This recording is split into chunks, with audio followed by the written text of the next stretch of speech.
So yan, nilagay ko muna dito sa aquarium yung bago nating pagpag. Yan, nilagyan ko lang siya ng dahon ng buko para at least kahit pa paano may kakapitan sila. Konti lang yung nilagay kong tubig yan, tapos lalagyan ko na lang siya ng aerator. Kailangan kasi medyo malakas yung aerator na ito kasi kapapagpag lang nila. Yan, dito ko sila nilagay.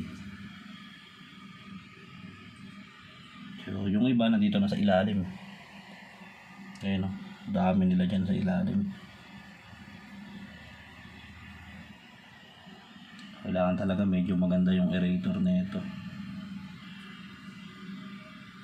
Kagandahan din dito sa may dahong buko, may matutungtungan sila kasi yung nandun sa rep tub ko wala naman oxygen yung, pero nilagyan ko sila ng dahon ng buko.